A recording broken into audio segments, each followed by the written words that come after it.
Numa edificação residencial, o consumo de água costuma ser 3 vezes maior do que a mesma quantidade de residências térreas com a mesma população. Isso acontece porque no edifício, à proporção que os andares vão descendo, a pressão da água vai aumentando e a vazão vai se tornando excessiva. Então ocorre aquele desagradável evento em que você, ao abrir a torneira, esguicha água para todo lado e molha a sua roupa. Eu várias vezes em bares de restaurantes de hotéis, ou até bares de restaurante mesmo, que a pressão é muito alta, quando eu abri a torneira, esguichou água na minha roupa e eu fiquei molhado. E tive, como eu fumava na época, eu tive que acender um isqueiro e tentar secar a água que estava na minha calça, porque quando eu fosse sair, iam pensar que eu tinha me urinado, né? Que estava bêbado e tinha me urinado. Como o Brasil é um país muito rico, aqui a gente consome excessivamente tudo, a gente imita o lado ruim da civilização americana, né? Que o americano tem um lado bom e tem um lado ruim, que é o do consumismo. O Brasil não imitou o bom, não, imitou o ruim. Então a gente tem desperdício em todo lado. Nossas redes de água apresentam de 30% a 40% de vazamentos. E, diferentemente das redes lá fora, no mundo, aqui no Brasil falta água frequentemente, né? E quando a água está faltando, a última leva de água que vem na tubulação cria uma sucção. E os pontos onde existe vazamento puxam as águas podres dos terrenos para dentro das tubulações. Então, geralmente, as concessionárias, quando reiniciam o fornecimento, mandam uma superdosagem de cloro para matar o que tiver entrado de ruim na tubulação, né? Esse hotel 5 estrelas que eu estava reprojetando e fiscalizando na Avenida Boa Viagem, porque eu tinha passado a temporada de São Paulo, o cliente tinha contratado um projeto de terceiro. Quando ele soube que eu cheguei, ele me chamou e pediu para eu reprojetar a obra dele, porque ele preferia pagar de novo um projeto, mas ter o meu a minha rubrica lá no projetinho, né? Porque ele confiava na qualidade do meu serviço. Por quê? Porque ele confiava. Porque ele tinha um hotel que eu projetei que não apresentou problema algum, graças a Deus. Então, ele não ia arriscar, né? E realmente o projeto tinha sido feito para a obra dele, o hotel novo, foi feito por uma instaladora e estava ruinzinho todo. Eu não botei defeito. Analisei somente, que eu gosto de olhar os projetos de terceiro, né? Porque às vezes tem uma boa ideia. Esse só tinha porcaria. Eu não falei coisa alguma, que eu não vou estar pichando ninguém, mas eu refiz o projeto, né? E para evitar o problema de consumo excessivo, já que eu tinha feito um trabalho no hotel dele, em plena operação, quando ele começou a ter problema com os postos, em que eu botei buchas de nylon na tubulação para reduzir vazão, já que não havia redutores de vazão na época. Ainda na construção desse hotel, não tinha redutores de vazão como tem hoje em dia, em que você, na própria tubo de ligação do lavatório, já tem um regulador de vazão, né? Para limitar a vazão na torneira. E tem também redutor de vazão para chuveiro. Então, o que é que eu fiz? Eu digo, eu vou manter, vou fazer um projeto de tal maneira que em todos os pavimentos, os banheiros tenham a mesma pressão de entrada. Estipulei 4 metros de coluna d'água. Como esse hotel ele tinha, acima do último pavimento de hospedagem, ele tinha um pavimento de restaurante, piscina, bar, etc., né? E tinha em cima desse pavimento o reservatório superior, a pressão, a altura manométrica do reservatório até o banheiro do apartamento, do último pavimento, era de mais de 6 metros de coluna d'água. Então eu resolvi fazer uma uniformização das pressões nos banheiros em 4 metros de coluna d'água. Mas eu tinha que definir um critério para poder regular essa vazão e essa pressão, né? Por quê? Porque o banheiro tinha lavatório, chuveiro, caixa de descarga e banheira.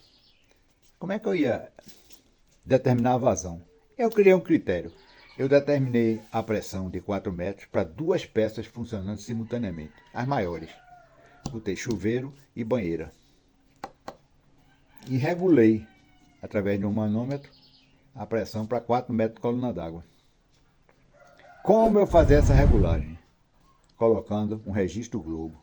Eu pensei inicialmente em botar um registro Globo como um registro principal, ou registro de fechamento do banheiro para manutenção.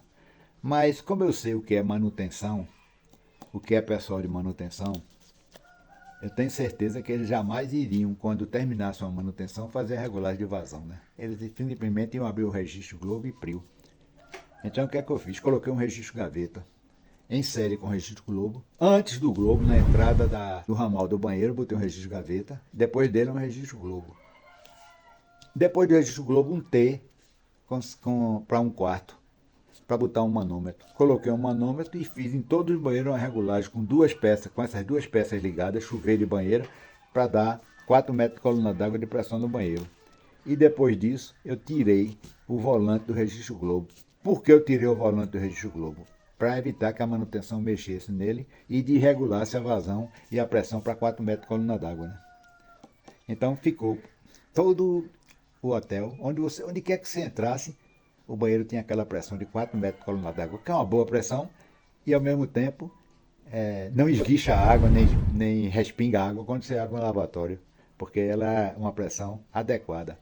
Além do mais, nessa época já tinha os arejadores nas torneiras do lavatório, né, que fazem com que a água desça organizadinha. Muito bem. Esse pessoal desse hotel era um pessoal Caxias. O dono dele, que era quem administrava o hotel, era um cara muito organizado. E antes da informática, ele tinha uma agenda para cada assunto. Então, elétrica, instalação de sanitária, ele tinha uma agenda. As pendências, que eram chamadas, ele anotava ali e ficava no seu gogó, lhe cobrando no seu rastro, até você cumprir aquelas tarefas. Como eu dava cumprimento às minhas tarefas rapidamente, ele não me enchia o saco. Mas quando a gente informava ele, porque ele não inaugurou o hotel de vez, ele foi inaugurando o hotel por etapas. Então, ele fez tudo que era para ser feito no hotel, que envolvia barulho e quebra-quebra. Aí, depois que ele terminou tudo isso, todo esse arcabouço, ele começou a completar os apartamentos. Ele completou 3 pavimentos e começou a operar o hotel em soft start, né? Aí começou, a cada 3 meses, ele ia inaugurando 3 pavimentos. Mas só fazendo trabalho que não causava ruído para não incomodar os hóspedes, né? Mas quando a gente informava ele que ia entregar 3 pavimentos no mês de junho, ele no outro dia mandava para a gente um fax, né, que ele tinha vendido os apartamentos a partir de julho. Então, quando a gente dizia que no dia 30 de junho ia entregar os apartamentos, no 1º de julho já estavam vendidos os apartamentos para excursões. Não tinha acordo, a gente tinha que terminar, não tinha desculpa. Então, às vezes, a gente virava, né? E teve uma época que na primeira inauguração, foi na primeira logo, eu passei 2 noites virando lá para terminar a parte de água fria e água quente. E às 7 horas da manhã eu consegui botar para funcionar o sistema de água quente do hotel em todos os pavimentos. Testei, está tudo em ordem. 9 horas da manhã tinha hóspede tomando banho. É engraçado porque a gente terminava o serviço 7 horas da manhã, tinha dado virada de noite tal para concluir o apartamento naquela data prometida, né?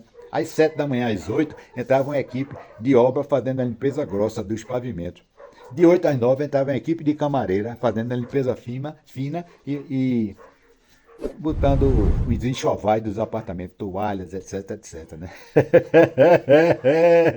É dose, meu amigo, foi pega, viu? Mas a gente concluiu, graças a Deus tudo funcionou bem, o projeto foi bem feito, né? Eu tenho orgulho de dizer isso, porque não houve problema algum, como também no hotel anterior.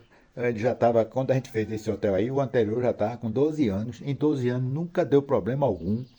Pelo contrário, o engenheiro até me ligava, rapaz, olha, adoro essa instalação daqui, Fernando, porque não me dá problema algum. Eu só tenho a reclamar que tem um bocado de quadro. Mas era um hotel muito grande, né? Então tinha que ter muito quadro elétrico mesmo, porque tem muitos setores, né? E um quadro ele não pode ter uma área muito grande de abrangência, não.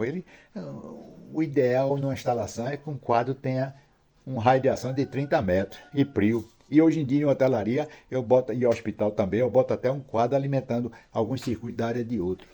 Por quê? Porque se o quadro daquele setor pifar, tem o outro que está iluminando.